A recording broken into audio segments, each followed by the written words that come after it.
Welcome to Live Well with Banter, a new podcast produced by Hayward and Stuff Productions for Live Well with Cancer. I'm Ben Elliott, your host, or to regulars of the Live Well Hub, Maureen's son. I'm here today with two of the trustees from the charity, Anthony and Sarah Nicholson, and we're going to go through a few questions. First half is going to be about banter. Second half is going to be about cancer. So we'll start off with the fun stuff. Anthony, hello. How are you doing? I'm very well, thank you, Ben. I do feel that I should note at this point, as we are recording, it is Monday the 8th of September, and your mum's just had her operation. For anybody who doesn't know, Maureen's had her cuff rotators operated on. We wish her a very well and speedy recovery. Lovely message to share. Well, yes, we wish you all the best, Mama. And Sarah, any messages for you to start us off? I hadn't prepared anything. Happy Monday. Fantastic. It's even better. Lovely. So the first part of the quiz is going to be about Live Well with Healthy Habits, which is a project that's very close to my heart. I've sent you these questions at a time. There's 9. We're going to go through one after the other. So the first question, I'm going to come to you first, Sarah. What's one intention you have for the future? Well, I thought about this, and to just be happy. Can that be my intention? That's a wonderful intention. Because that's all I want. I just want to be happy. And what does that look like for you? Just all aspects. I mean, I'm just content.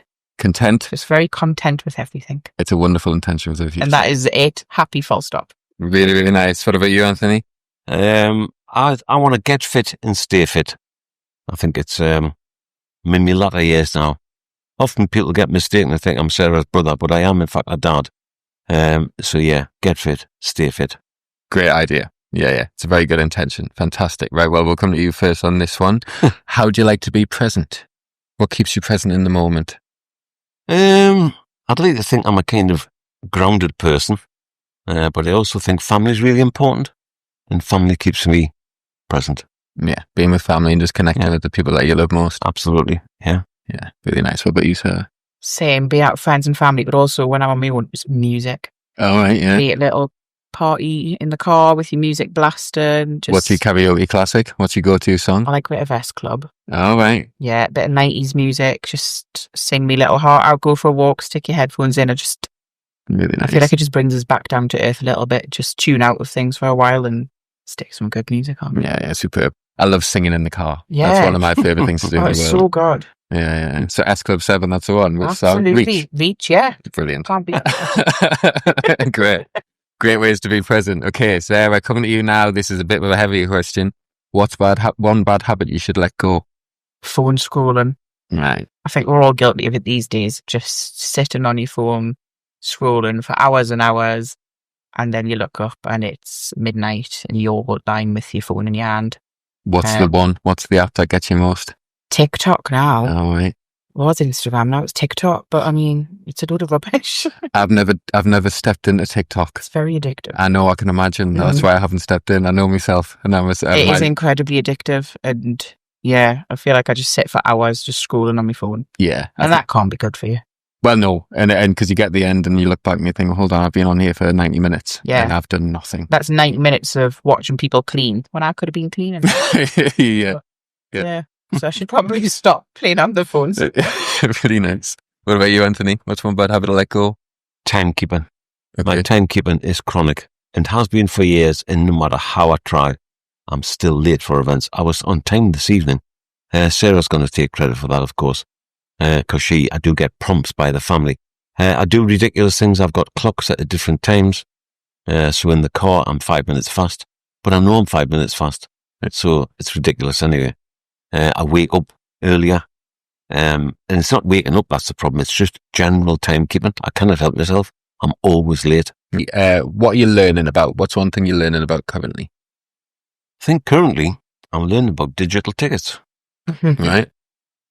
Not a world I wanted to go into, but now everything seems to be digital. Yeah. So I renewed our family Beamish pass, digital ticket. Your season ticket for the football, digital. Everything just seems to be digital. I kind of wanted to oppose it in some way. I like bits of paper. I like a card. I like something to hold, to show. But I have to enter the world now of understanding that digital is the way forward.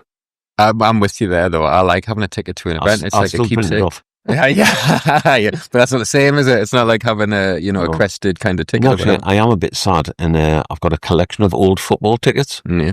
and some of them are really old, but they're a fantastic memory. There's nothing sad about that whatsoever, especially the places you've been and the matches you've seen in a long time. Yeah. It's a great thing to look back on. It is. I've got some framed already, of course, Maybe. but no longer. You can't do it, Yeah. which is a bit sad. Yeah, it's not quite the same on your phone as a digital ticket screenshot. But I guess, the digital world we must embrace. Yeah, times are changing. Absolutely. Benefits are there. Yeah. Mhm. And what about you, Sarah? What are you learning about? I'm currently on day 703 on my streak on Duolingo for German. Oh, wow. Wow. Or as the Germans would say, oh, wow. Oh yeah, das ist sehr gut. Ah, sehr gut. Ah, So every day I do my little lesson. really nice. 703 days. 703 days. 703. Aye. There we Yeah, go. das ist Is there a reason for the German? Are you going to Germany, or is it just something you want to Well, kind of learn more about? I did GCSE German, but then I started downloaded Duolingo when we booked to go to Dortmund Wow, really? 2023. So that was when I started, and then I've just kept it going ever since. Wow. And we are hopefully heading back to Germany I was soon gonna for say. more football. Leverkusen? And I will hopefully be speaking in German to people. Brilliant. Yeah, that'd be class. But I liked when we were there that I could have a very basic conversation with people, but It's good learning new things as well, isn't it? Yeah. It's good in testing them. I went to Munich once with my friend John's cousin, but he did all the German speaking for us, so I did it in high school, and I was quite looking forward to kind of speaking to people in German, Yeah. but then I never really got the opportunity. Because it's nice to get it wrong, because people are pretty understanding generally yes, speaking. even little things like I was talking to the taxi drivers and stuff, and I was like, I love that I'm the one that's doing this here. Yeah. So that's what I'm learning. Yeah, that's a brilliant one. Let's Really, see really how good. long I can keep doing it for. I think 703 days is a good effort. That's a great streak. That's good commitment. I'm Yeah. very committed to the cause now. Really good. Really good. Okay, so that's your mental kind of health. What about physical health? How do you like to move? If I've had a few drinks, then I like to think I can twerk. All right. Okay. Yeah. I thought you were going to say dancing, not just twerking, but fair play. Dancing, but mainly I like to think I can twerk. If I'm sober, I like just going for a walk. Yeah. I think you can't beat it. Yeah. Do you have a favourite walk? No, it depends on the weather, it depends on the day, it depends on the time. If it's like just after work, there's some little cycle tracks around the back of mine. Just go for a 20-minute walk around there. It just calms you down, and Yeah. it's just a bit of wind down time, isn't it? I'm a big fan of walks. The summer, go and walk along the beach. Lush. Yeah. Yeah, just like going out for a walk. Really good answer. And what about you, Anthony? Yeah, similar, I think, and it ties in with my answer of getting fit and staying fit. Yeah. I think we all took to walking with great gusto during lockdown. And one of my favourite lockdown walks was going from where I live, kind of Cochrane Parkway, across the tram track, over past the training ground at Newcastle United, Dowsley Park, over Benton Rise, up to the rising sun, and right to that top of the rising sun. Gosh. And it is a fantastic view from there. And taking it all in, and then going back down the other side and around.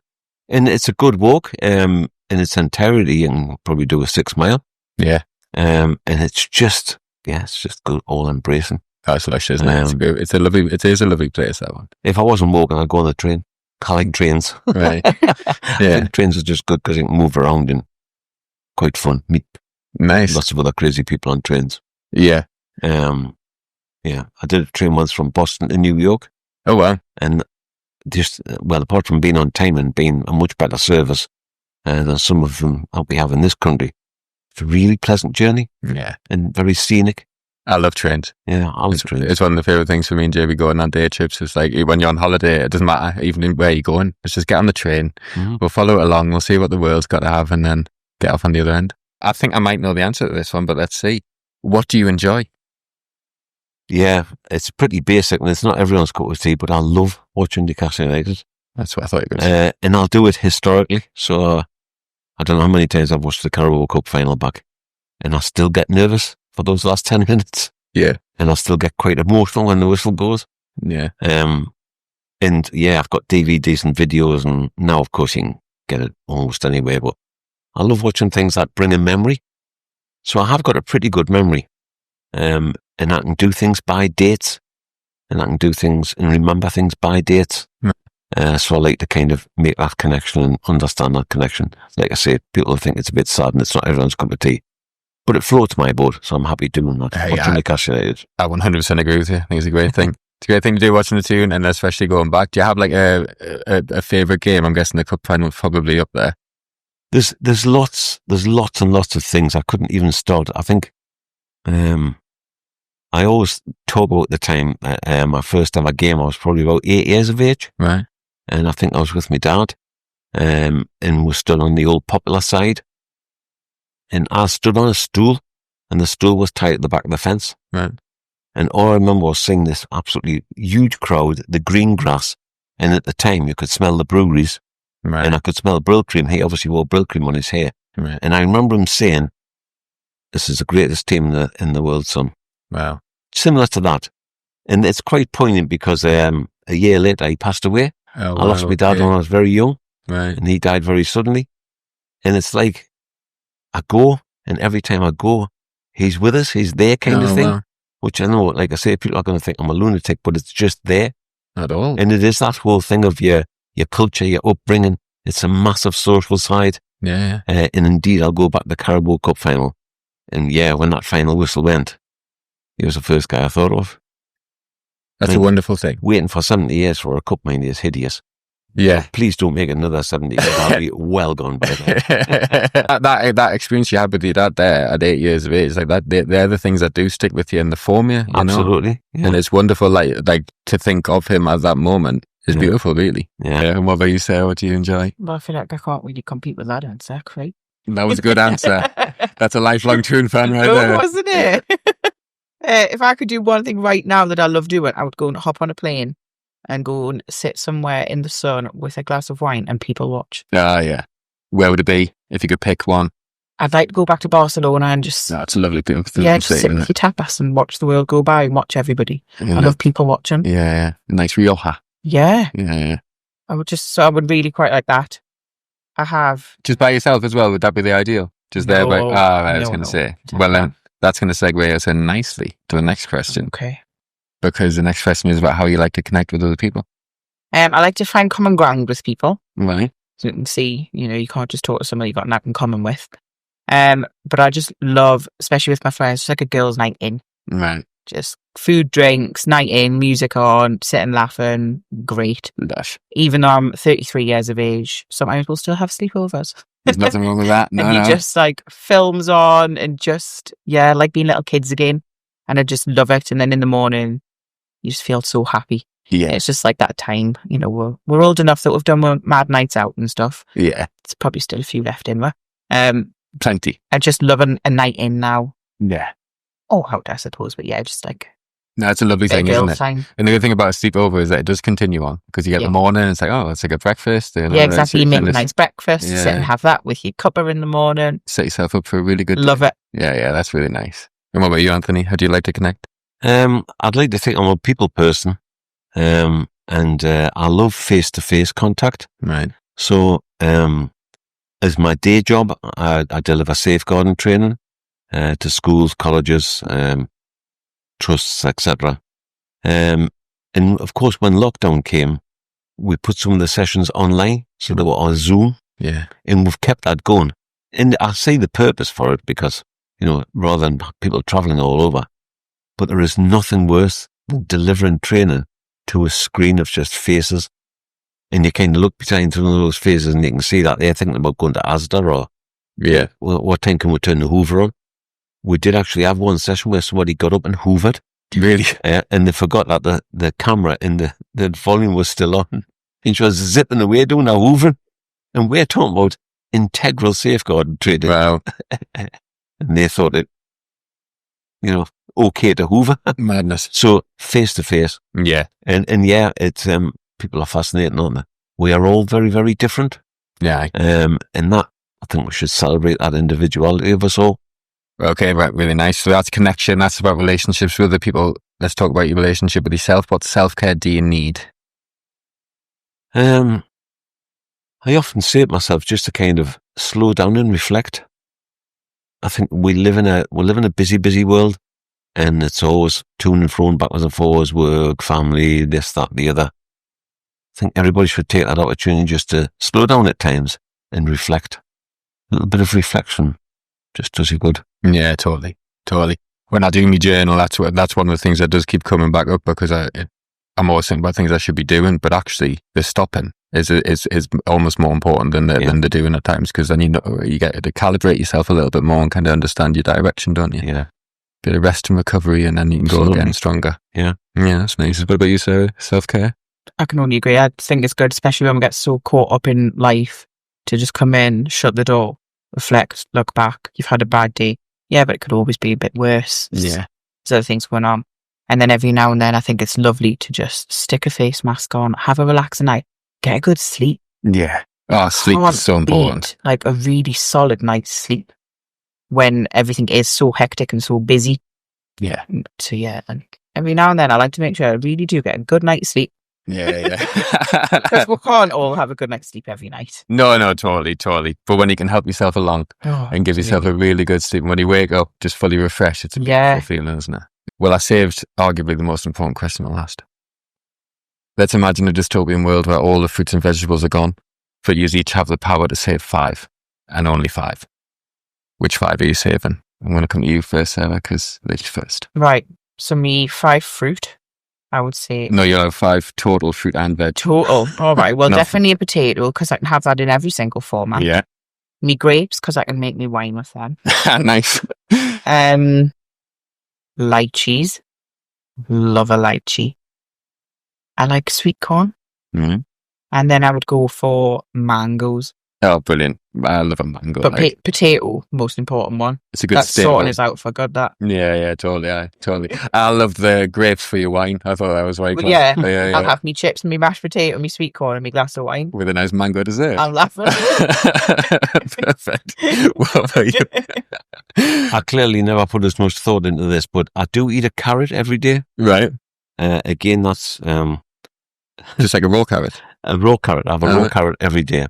And a few years ago, I was filmed by the BBC about derby games, and I had a carrot, right? Because I eat a carrot before the match, right? And after that, people were delivering carrots to my house. So I continue. I have a carrot every day. Yeah.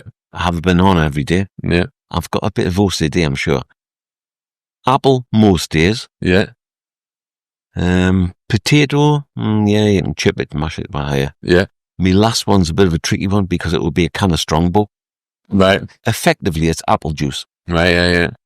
But I do like a refreshing cold can of Strongbow. Not for breakfast, I may add, but... I love the way you're both taking this. We've got wine, we've got cider. You two are going to be all right, aren't you? We both really went down the same route then.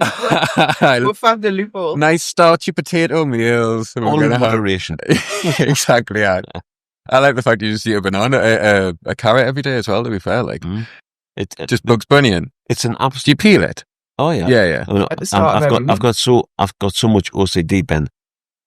We go to the supermarket, tends to be a Saturday or a Sunday, and I will peel all the carrots and have them all ready. Wow.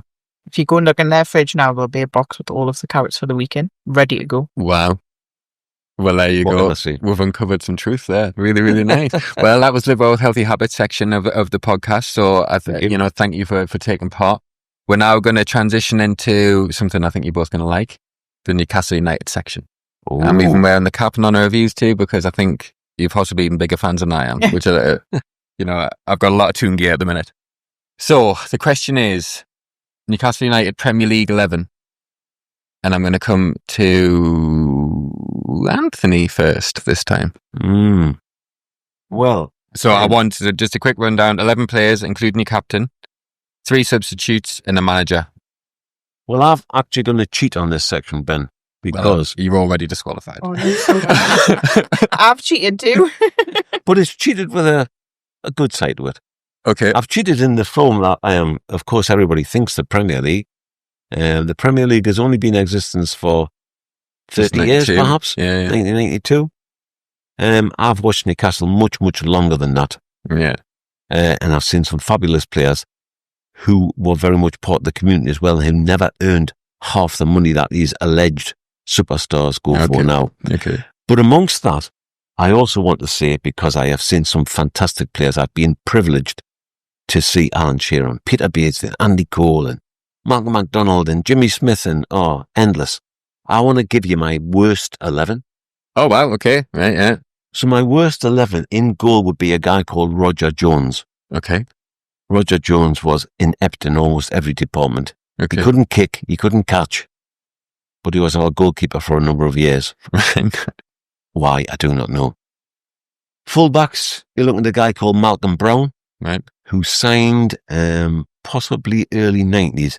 Malcolm Brown came from Huddersfield, and when he got off the train at Newcastle Central Station, he fell over, Right. and he was injured for 6 months. Wow. For what remained the time he was at Newcastle, I think he played with a bandage on his foot. Right. He was hopeless.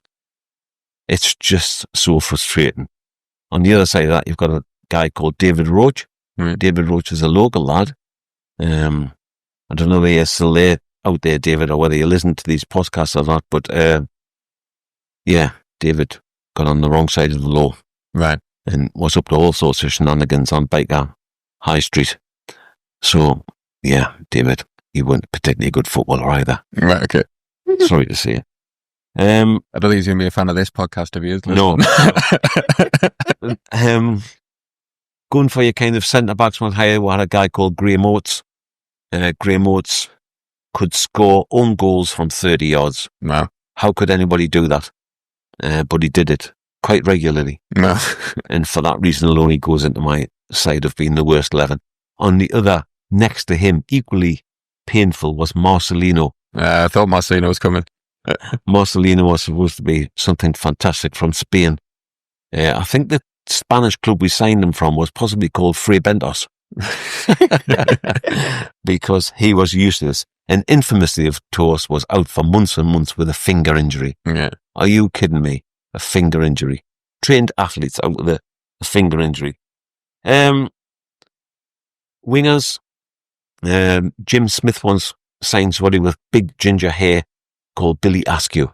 I've got nothing against people with ginger hair, but Billy Askew, at the time we were told, was going to be the final piece in the jigsaw. Right. He couldn't even feature in a jigsaw. Useless. And the other side, a guy called Wayne Faraday, who came from QBR. Again, I think the Jim Smith signing. Terrible. Right. Just awful. I think like these are supposed to be footballers. They were just awful. You going 4-4-2? It mixes up a bit because some played midfield, some played up front as well. Mike Lornick was signed for the first time alongside Mark McGee. Didn't feature much. Went back to Scotland. Not much impression at all. George Riley, goodness me, he was 6'8" or something like that. But he may as well have been a corner flag. He was pathetic and inept. And I had the joy of going to Cambridge in 1980, I think it was. And our highest goal scorer that year was a bloke called Bobby Shinton. Yeah. And he scored 7 goals. 7 goals in the season, you know. Dark times. He's your highest scorer. Dark times. And we got beat off Cambridge. Right. I was like, Cambridge? You know, that was the closest I came to university, I've got to say. But it was like, no, you can't get beat off Cambridge. Yeah. What are we even doing in the same league as Cambridge? With all due respect. Yeah. So yeah, Bobby Shinton features in there. Alongside, I think, my final person, and possibly the club captain, would be a guy called Rob MacDonald. Of course, he lived with the namesake of Malcolm MacDonald, but he was nowhere near. Rob MacDonald was, again, just passing through. There's been some very dark times at Newcastle United, particularly sort of 78 to 81. They call them the wilderness years. Right. Rob MacDonald was part of that. Right. Poor. His sub was Kevin Dillon. Absolutely. Again, just no good. Ray Ranson, who was signed. Ray Ranson was an international at one time, but by the time we signed him, he was more nearing an old folks home. So absolutely hopeless. Guy called Kevin Brock. Again, Kevin Brock had mysterious injuries. And these are supposed to be trained footballers. What I like about what you've done here is that it's quite a dubious honour being on the bench of the worst 11. It's like being on the bench of the best 11. It's like, okay, you're pretty close. Well, so on that point, Ben, we'll come to the managers. Yeah, I'm looking forward to this. And my word, the managers. So we've had managers come and go. There are a few contenders, to be fair, but I would have to go for Bill McGarry. Right. Bill McGarry was a dour man who had no charisma whatsoever. He was in there in that sort of 78 to 81 era. Right. I don't want to speak ill of him. He passed away about 18 months ago, but yeah. He could make an onion cry. Right. Bill McGarry was just dreadful. And I'm sorry if it's going to upset anybody, but I've got to put in the local legend that is Steve Bruce. Right. From a guy who claims to have come from Wallsend. He played for Wallsend. He didn't come from Wallsend. He's from Corbridge. Right. He chose to not play for Newcastle United. He went to that glorious team, Man United, who play in Red and Manchester, apparently. And then, of course, decent centre-half, what higher. Absolutely inept manager. An absolute dinosaur. And the rubbish that he produced at Newcastle United was appalling. It was a dark time that, I actually stopped. I didn't, fully stop, but I stopped following the Toon at that period because it was I always said it. I was like, if Steve Bruce becomes our manager, I'm out. And then he became manager, and it's well, I support the Toon, so I can't really be out. But then you're watching it, and you're like, God, I'm just going to watch. Terrible. I'm just going to watch terrible football, and we're going to lose. So I'm awful. Yeah. Awful. Yeah. Good shout. Yeah. Good shout of a bad manager. I'm glad he's gone. Sarah. Well, You have gone for the best 11, so she already wins, I'm afraid. I also didn't necessarily There's a catch follow here. your instructions. I have gone for my best 11, but I went a little bit rogue and I've gone for best looking 11, Nice. in my own opinion. In goal, I got Shea Given, Brilliant. obviously. And a brilliant keeper. We're just basing this on looks for today. Okay. Yeah. Shea Given, Dream. Then we've obviously got Fabian Shaw. We could not include him. He's everybody's type. Dan Byrne. One day he might realise that Army's true love. Then we've got David Edgar. Good looking chap. Daryl Yamat. Yeah, man. It's got a reading it. Then we've got Johan Kabay. Yeah. Joe Linton. Lovely. Bruno. Bit cheeky. We quite like him. Yeah. Remy Cabella. Potentially a bit of a questionable choice here, but Andy Carroll, Right. my type. Leon Best. Managers. We've not had many good-looking managers. Oh, aye. Best looking manager for the Toon. Yeah, who would you go for? Eddie. I went for Eddie It's probably going to have to be Eddie, aye. Yeah. because I've been trawling through looking at players past and present. Yeah, because And- Bobby was pretty old. I reckon Bobby back in the day was a bit of a looker though, wasn't he? But Possibly. not at the time of being manager. No, he was an older. Do you know who? Do you know who I would pick? Alan Pardew, Silver Maybe? Fox. Aye, totally. No, I think I thought you Nah. might have swayed towards Rude Hullett. I Right. was very tempted. He nearly made a sub, Okay. Yeah. Okay. but then I thought we don't need a sub. So- Who's your captain then? Who presumably your captain is the best looking. Dan Byrne. Oh wow. Yeah, Oh, I thought Fabian Schär was nailed on there. I need to be faithful. Well, I like that and I respect it. I mean, if you're making a play to be Dan Byrne's future wife. Me subs, we've got Carl Darlow in goal. I was tempted to do Carrius. Okay. Wait, Carl Darlow. Nikos Dabby's ass and Sven Botman. Well, Mm. nice. So whilst it's not as in detail as Dad says over there, and It's a lot more attractive. and I can't tell you the dates, and I don't have any particular memories of any of them, but they're all good-looking chaps. Yeah. So that would be my team that I'd We put should out there. Photoshop you a poster of them 14 plus the manager. And I will put that poster on my wall. That'll be a nice one. That okay, really nice, brilliant. Well, yeah, thank you very much, both of you. We're going to do some quick fire questions now, and then we're going to talk about liver cancer. Lovely. So, favorite movie, Sarah? Billy Elliot. Shawshank Redemption. Great answers. Favorite? I'll just go Sarah first now. Yeah. Favorite musical artist? At the moment, it's Sam Fender. Yeah, Sam Fender. Pair of Sam Fenders. Really nice. Favorite song? Completely depends on my mood, but probably Shotgun by George Ezra. Right. Currently, I think, remember my name, Sam Fender. Yeah, right. Nice. Favorite book? Well, I did write down the weekly Aldi leaflet that you get, because we'll have a browse of that. Right. But probably Holes. Okay. That is a very good book and a good film too. Yeah, right. Really, really nice. I've gone for Me Mum, Me Dad and Me by Malcolm Duffy. Very good. Right. Nice book, local author. And it kind of, it's a very strong message underneath around kind of domestic violence. Yeah, right, okay. Yeah, that's Yeah. brilliant. Yeah, Okay. good. Favorite game show? 1% Club. Nice. Not keen on any. Are you I not? absolutely do not like game shows, no. So I'll choose Choose not to answer. not to watch them. So I can't give you an answer. That's not a problem. Choose not to answer. I choose not to answer. No It's a comment. new show. Okay, fun fact about yourself. Try to think of this. That's a hard question, isn't it? I feel like I've got no fun about it. But I'm scared of flying and used to be terrified, like unbelievably terrified of flying. Why? I decided to book a one-way flight to New Zealand, and the flight there wasn't good. But whilst I was over there, I thought, I know how to help get over this fear. So I did a skydive 15,000 feet, and honestly, it worked. I'm Well, you've only a little bit scared now. you've dived straight in the deep end in both ways, haven't you? I'm scared of flying, so I'll go all the way across the world, Yeah, and then I'll jump out. and then I'll jump out of one. And What's the worst I could I think I've cured it. Now I'm just a little bit nervous. Hey, fair play to you. Fair play. What about you, Anthony? Well, I've been an extra in a number of kind of local things.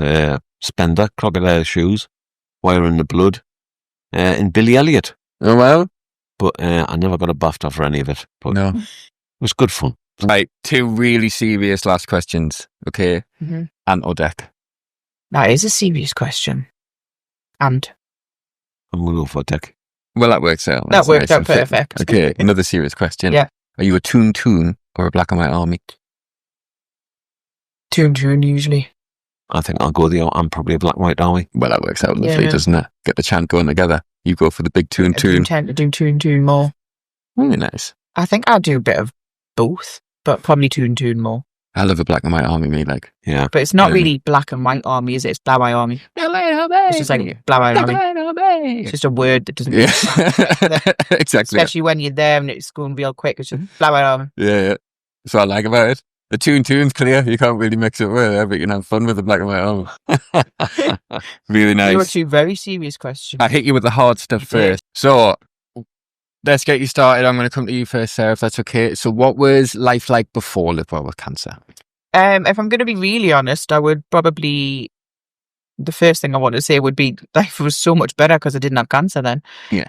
However, it was very different because obviously I hadn't been ill, but I also wasn't aware of what it was like to have cancer and how cancer can affect everybody, somebody who is diagnosed and their friends and family as well.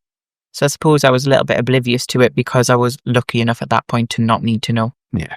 So different, but purely because of my own personal experiences.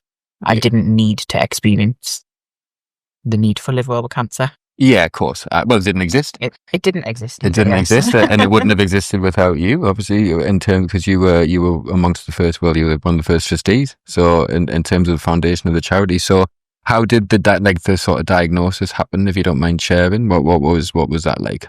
Oh, took forever to get diagnosed. Mm. But then once I was diagnosed, obviously you get thrown into this absolute roller coaster. Yeah. So I was diagnosed with stage 3 low-grade ovarian cancer, but I was only 25 at the time, like 25, 26. So actually quite young. And it became very clear at that point that there are services out there that you don't know you need. Yeah. And I met Maureen, your mum, because she was one of my cancer nurse specialists. And I mean, I'll tell her to this day, I did not want to meet her. She was the last person I ever wanted to meet. And then she came through I'd had to move back to my parents' house when I was ill. And they were getting building work done because I timed everything perfectly. And she had to climb through all these building works, and I'm sitting on the settee going, I don't want to meet her, I don't want to meet her. And then she was just like this ray of light that just came booling through the door. And obviously she's your mum, so you'll know. And then as I got to know her and the more time she came out to visit us, and she'd said about the gaps and what she wanted in her dreams. And now, further on, a few years later, I can see how crucial the services are that Live Well provide to people. Because at that point, I would have benefited from the services. Yeah. So I suppose, yeah, because I love it, but obviously I'm like, after. Yeah. Yeah. So life before Live Well with Cancer for me, very different because I didn't have cancer. So I would be lying if I said life wasn't a lot better back then. Well, of course. Yeah. Because I didn't know what was coming. Yeah. Yeah. And what about you, Anthony? Yeah, I think again you kind of you base a lot on kind of life experience, and again I was probably oblivious. to cancer, and I think we all read statistics and you're all knowledgeable about some things, but until it actually happens, like it's a wow, it's a life changer.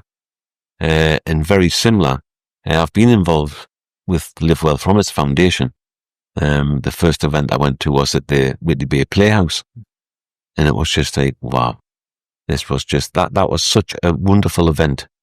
And really, it was only in its infancy then. But a bit like Sarah, I was told I had many visitors to the house, as well as getting, like I say, building work done on the house. We had a stream of visitors, lots of pleasant visitors, people come from all around the globe to see Sarah. But also, I was told that there was a Maureen Elliott coming, and she was from Macmillan, and she was a cancer nurse specialist. And I thought, oh my days, is she on her way out? Is this what's going to happen here? Or we're talking palliative care, we're talking what is the future? Yeah. But yeah, Maureen, and I know she'll be listening to this, is an absolute, just a shining light. And I got straight away because she talked about this thing and her own hopes and dreams, and it was fascinating. And so it's been an absolute honour and privilege to be involved with it from the start, because I totally get what she wants. Yeah. And I think her dream has become the dream of many. And I think that's great. It's really lovely hearing things about my mum, because obviously, like, When I say I didn't want to meet her, I only mean because no, well, yeah, it's a everybody name. thought that meeting her was because, like, we were planning for the end. And I was like, I don't 100%. wanna. 100%, and I think that's the Something personal. of course, I think that's the beauty of Live Well with Cancer, is that it's in the name. We're here to live well with cancer. It's not that's the goal. It's about well, okay, we're in a situation none of us want to be in. What can we do to make it as good as we can for as long as we can, really?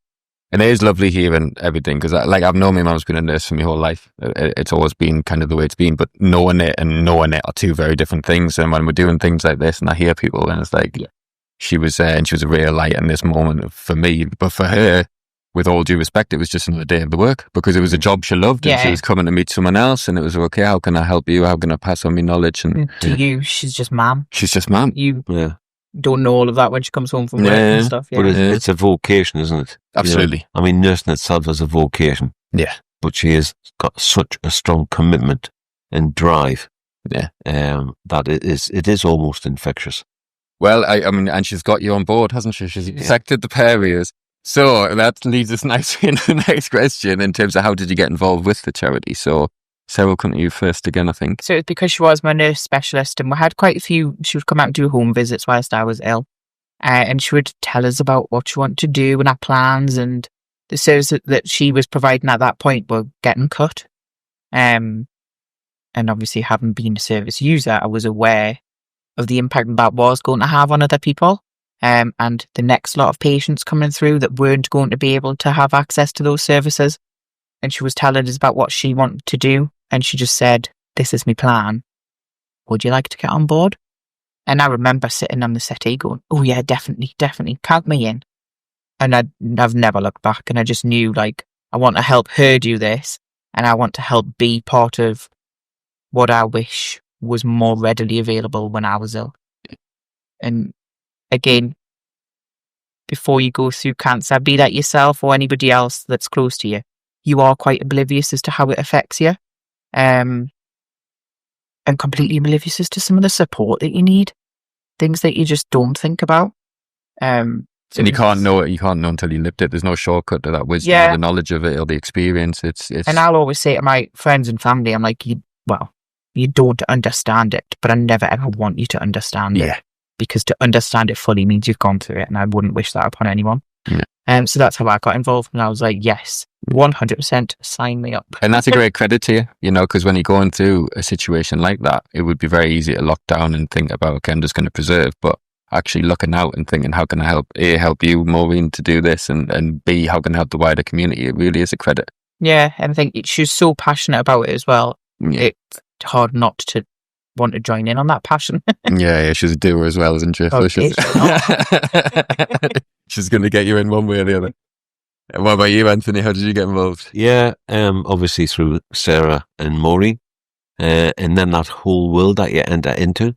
and it is a different world. In that wider impact and realization that cancer impacts everybody, so it's the patient themselves, and in this case it was my daughter, but how it impacts all of the family. I think as a parent, parent's a pretty hard job. You don't get a manual to be a parent. You just kind of think, okay, and so how was I brought up? Where's my values? Where's my ethos? What's right? What's wrong? And you try to bring your kids up that way, and you do it by crossing the road, the Green Cross Code and Tufty, or whatever it was at the time, how to cross the road. You do it with right choices of friends in secondary school, the perils of vodka at the age of 17 or what have you. Nobody ever prepares you as a parent when your child says, am I going to die? That's a biggie. And Maureen kind of helped us through that process, and then kind of shared her vision, and it was a vision which was just so easy to buy into. And again, it's that opportunity. I feel totally honoured to have that opportunity, not only to represent and raise awareness of live well with cancer, but also to say to other parents, I know where you're at. I've been in your shoes, and yeah, it's not easy, and let go sometimes, or talk, or cry, or reflect. Yeah. I think that's one thing. I don't have kids. I don't think I can buy some. I don't think I'll ever get my head around how that would feel, because obviously anyone's bad, but a family member, your daughter, that must have been a real kind of hit that you just wouldn't have seen coming. Yeah. So, credit for you for getting involved and putting that energy into helping the wider community, and obviously learning for your own sake, because you don't know, and there's not, and I don't think there is an answer. I think that's the thing, and I think that's the nature of life. There's not one answer to the solution. You've got to find your own way that works for you and the people you love. Absolutely. Yeah. And it's not everyone's cup of tea, I know, but sometimes you think of that thing of together we are stronger. Yeah. I think I quite like that about Live Well as well, that we've all got lived experience of it. Yeah. So anybody coming in, this is a service that is fully run by people that have experience. Yeah. It's not people that have got absolutely no idea what's going on. Yeah. But it's a good business. Yeah. It is all lived. Well, totally. Yeah. And if you think about it, the first 4 years, there was no one on wage. It was all voluntary workers. It was all just passion. It was just people who wanted to support the people. And obviously, as it's grown and got bigger, we've now got people employed, and it's needed. That underlying kind of culture and ethos of we care, we empower, we are a community. That is just a wonderful kind of flag to have. Yeah. And it's true to its word. Well, absolutely. It's what you. Yeah, absolutely. And is what you get. It's the same with the name. It's the core values, and like I do a lot of the bids and stuff in terms of writing them, and they're not hard to write, because it's the right answer. It's like, well, we want to care about people who are going through a difficult situation, want to empower them to live better, and we're going to give them a community that they can get into and connect with others. So I've just alluded to it there, but yeah, what is your role in the charity? So I'm a trustee. I would love to say that I'm a lot more involved with the day-to-day, but no, I'm a trustee. So I sit in on the meetings and I suppose oversee some of the final decisions and what we're going to be doing and how we can steer it, how we can look to improve, where we can make changes, what the future's looking like. Unfortunately, because I do have a full-time job, I can't be more involved with the day-to-day stuff, which I would love to be. But yeah. How do you find being a trustee? I love it. I think it's so rewarding, but I would feel a lot more rewarded if I could get more involved day-to-day. That's not that common though for a trustee. No, it's Trustees, not. Generally speaking, it's very much an oversight situation. Yeah, it's a bit of a back step, I suppose, and not too involved with it. And you're there for the lived experience, and you are involved with the things like the menopause filming and different stuff like that, where you're definitely contributing. But the Live Well Hub's a fun place to be. It's nice to be there. And I would happily go and work there every day. Yeah. Well, I'll be covering for my mum for the next 3 weeks between me and Ashley while she's away. So yeah, I'll be getting involved in the art. I'll be doing all sorts. Like having an ant deck there. Yeah, and then your role chair. So trustee, but wow, how did I end up as chair? For heaven's sake, that's take a job with big responsibility. You took a big one, didn't you? I'm the volunteer chair, and absolutely honoured and privileged to have that role. I'd like to think that I'm a kind of critical friend for Maureen. I have lots of conversations with Maureen. I think I see it as my role to think about Maureen's well-being. Maureen works at 100 miles an hour. And sometimes I've said, Maureen, slow down. Delegate. Talk to us. Tell us what you want. Yeah. She's took no bloody notice, but... At least you're doing your bit. Yeah. So, yeah. Well, you becoming chair as well was so important because that enabled my mum to get paid and actually do the CEO role, which is the day-to-day running and everything like that. So it unlocked a wonderful door and someone that she trusted to do it. And being chair's actually opened lots of doors for me. We've had, I've been to EE. I've met with lots of different people. I've done presentations, and it's been really, really good, really eye-opening. Yeah. And we got to do a little bit at the fundraiser and the fashion show, which was again a fun side of it. Yeah. You got an impromptu dance on stage, didn't you? Absolutely. Yeah. I missed it. I was backstage getting changed because I was sweating so much. But I saw the pictures and you were pulling out some moves. Great. All part of the role. I had no notice either. You were just ready to go, weren't you? And I'd had nothing to drink. I drank water only until I got that bit over with. You're more impressive. Very impressive, yeah. Next time we'll have to have a drink in you and see how the moves come. Absolutely not. And how do you find being chair then? Is it? Yeah, it can be challenging at times. Yeah. Charities and small charities in particular, there is a lot of pressure. Obviously, we're reliant upon yourselves to do lots of the bids and stuff like that.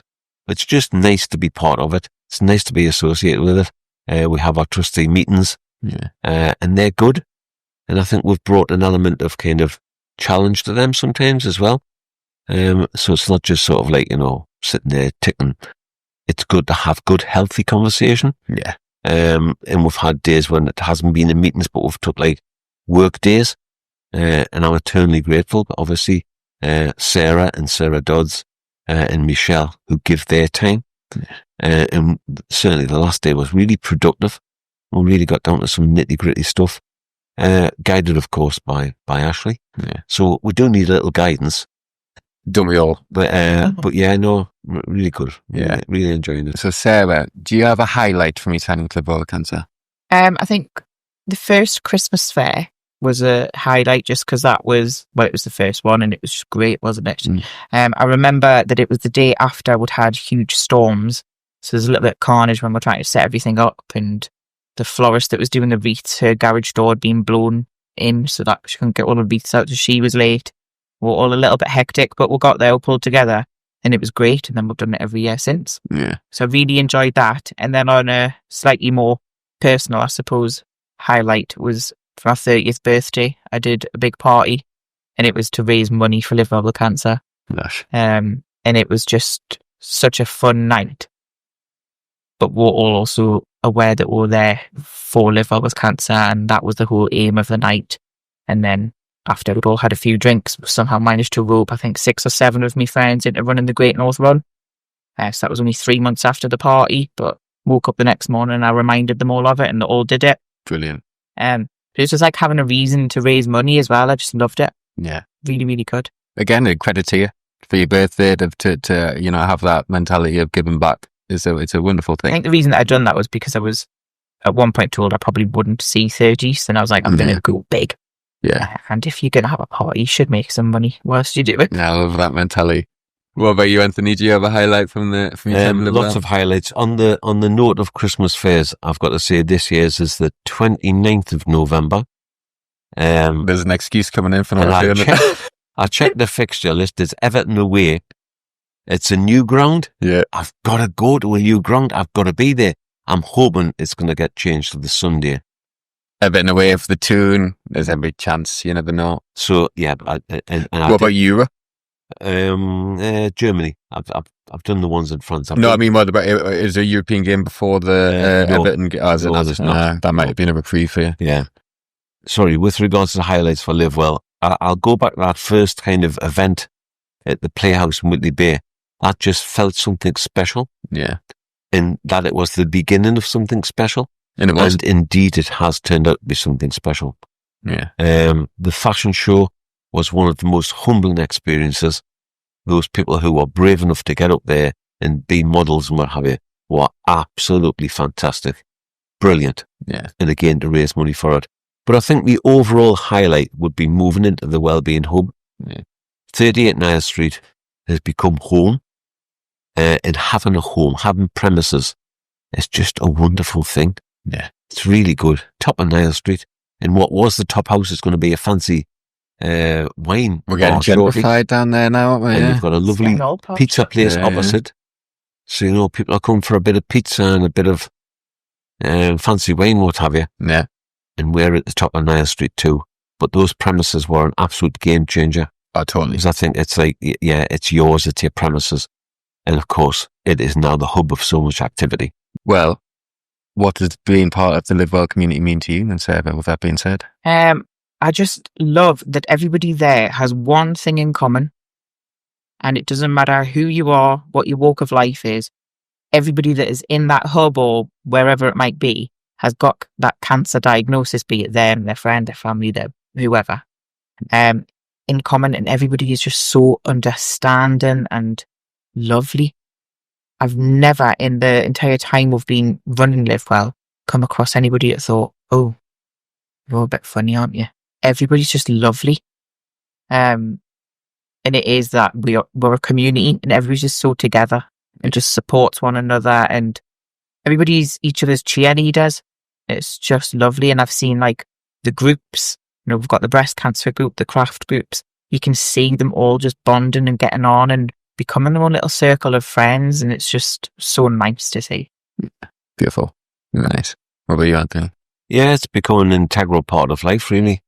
There isn't a week goes by that we don't have some connection or some thought or something on the WhatsApp group or an email or something. And it's just really good. It's really good to have that connection. I think, as Sarah says, it is a community. And the trustees are a kind of smaller community within themselves. And like I say, both Sarahs and Michelle play a very important part in that. Good people. We're surrounded by good people. And we've got a fantastic lead and CEO in Maureen, who I think, you know, we all kind of see her drive and share that ambition for Live Well with Cancer. Well, yeah, and today she found out she's been shortlisted for the Northern Cancer Awards for going the extra mile, and I can't think of a more fitting winner. She goes more than 1 mile. Exactly. Yeah. Well, she got nominated 3 times, and I think that's very deserving. Yeah, great. So hopefully by the time this is out, she's already won it. She's a champ. I do hope Fantastic. And if not, we're snipping this out because they don't deserve a mention. so. Exactly. Yeah. Rightly shortlisted. She's our winner anyway. Yeah, exactly. Yeah. She'll always be our champion. Exactly. No, it's lovely. So that's where we're at now. What about hopes for the future? We have already grown quite a lot at quite a fast pace, faster than I think any of us were really expecting. I would like to see we're continuing to grow, but not grown beyond our means and our capabilities. Yeah. Because then I think we could be at risk of losing touch and not being able to keep quite the grasp of things and all the different services and groups and stuff. I would like to continue pretty much as we are, but to slightly up the rate a little bit. Continue to bring new people in, keep hold of our current people if they want to, but also the people that we've got coming at the minute. Once you're ready, if you're ready to head back into the world, perfect. We will support you through that. I know that there's a good little quote thing about how after cancer is the hardest part of it. And I always said that I felt like I was just a puppet on strings throughout treatment. You get carried along between all your appointments and then it's like, right, you're done. And then they cut the strings, but you just need to go back into the world. Yeah. But how can I trust the world that's already let us down? I can't even trust my own body that's already let me down once before. And I hope that we can continue to build those connections and provide the support that people can go back into the world and they can get back to work, to life, to whatever it might be with that confidence. And off the back of that, I would also love to somehow secure more funding for some of the really, really essential roles that we could do with, such as counselling, which is a huge one. It's invaluable to get counselling at that point. So I would like to be able to get some extra funding in so we could provide that more. More of what we're doing well. Pretty much, yes. Yeah. We don't want to get too big for our boots. We don't want to start taking on all these extra things just for the sake of it. Yeah. We could expand and do loads, but it's not necessary. Yeah. So more of what we're doing. Brilliant. Really nice. And Anthony, hopes for the future? Yeah, I am. Keep on keeping on. I think growth and sustainability are the key areas for me. I think what we have it's very unique. It is very community based, and it's about just sustaining that, ensuring that like I say, you don't want to grow too big too fast. The premises has been such a huge thing, but it's a big commitment as well. And obviously, you've got the rent and the bills and the what have you. So we've got overheads to pay, etc. But I think it is just about that steady growth and sustainability. Yeah. And help for Maureen. Yeah. Definitely. Yeah. Let's get that, hub manager sorted. Let's get some practical support in. Yeah. And yeah, we must owe Maureen about 8 years of time owed. And that's just ridiculous. Yeah. So yeah, work-life balance for Maureen is important for me. But yeah, growth and sustainability. Those answers do you both credit. It's safe to say the charity's in safe pair of hands. And speaking of safe pair of hands, I'd just like to do a quick shout out to Hayward and Stuff Productions for making this all possible and making this safe space so we can do this podcast today. Yeah, absolutely. Thank you very much. It's been fantastic. Yeah. But I've got one last question for you. Yeah. Is there a question I haven't asked you today that I should have done? Oh, no. No, I think you've covered all bases. Yeah. Covered all bases. Well, you think I should have asked you what was the worst Newcastle away at 11. And you think I should have asked you what was the best looking. And a deck. I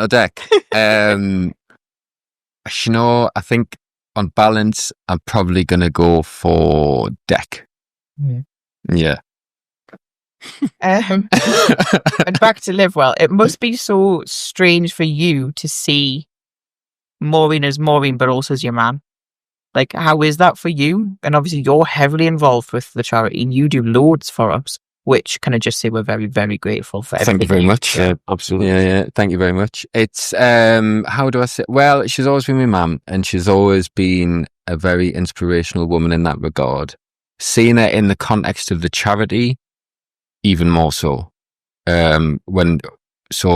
For instance, we did a bit of filming after Crafting for Wellbeing, and it was just a random Wednesday, and then we pulled 4 people out of the group, and it was, can you just quickly tell us, we're just going to ask you a couple of questions, tell us about the charity.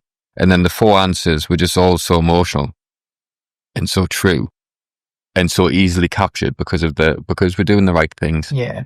And that, I think that's what it boils down to. We're doing the right things and we're doing them really well. And now it's getting to a point where that's getting recognised externally, and the growth is coming. Mm-hmm. I don't think we need to do anything more. I think we could still do what we're doing now, and then we'd still be offering a valuable service. But I know what my mum's like, and I've got that offer as well, I'm afraid. And there's always that next kind of step of, well, how can we do this better? How can we help more people? It's an interesting one, my mum. You must be so unbelievably proud of her. Yeah, very much so. And you see situations like this with her shoulder where she's kind of forced to stop, and I think it's a good thing. I think it's a bit of a blessing in disguise in a way, although it was such a terrible situation. But even that, even though she's handled that, like, it would be very easy to get down and it would be kind of given up. But no, she was there. She was working every day. I just ask as well something about the Elliott family and accident and emergency. Yes. I think, was it 3 weeks in a row? Yes. I mean, come on now. Yeah. We're looking at shortages in the NHS. Mm-hmm. You cannot be rocking up there every Sunday, a lot of you. Yeah. Was that just they were all bad Sundays luck? As well, weren't they? Was it just bad luck? I mean, for heaven's sake, shifting wardrobes, walking promenade in Whitley Bay. Yeah, I mean, well, my mum fell over for no reason, as far as I can tell, on a pavement. So dropped a wardrobe. I dropped a wardrobe on my foot, trying to do a bit of a value add task. And what that did was delay me 3 months from the original task I was doing. And I've still not caught up. But credit to me, since then, I've been playing football, I've done 15Ks, I've been climbing Ben Nevis. Good man. Just like my mum, it's not going to stop us. I'll keep going until These are quite the troopers. Yeah. But I think that's something to be said, isn't it? And I think that's been another one of the really remarkable things about Live Well with Cancer is people's resilience. Yeah. And again, resilience for some people is difficult, where in others it's quite a natural thing. Yeah. But no, thank you very much for your time, Ben. It's been really good to come along here. It's been a pleasure. It's Yeah, been really thank you nice so chatting much. And with thank you for Elliot. everything that you do for Live Well. Well, Absolutely. the same goes back to you guys. Thank you very much. Back to you. Thank you so much. Take care. Thank you very much. Thank you.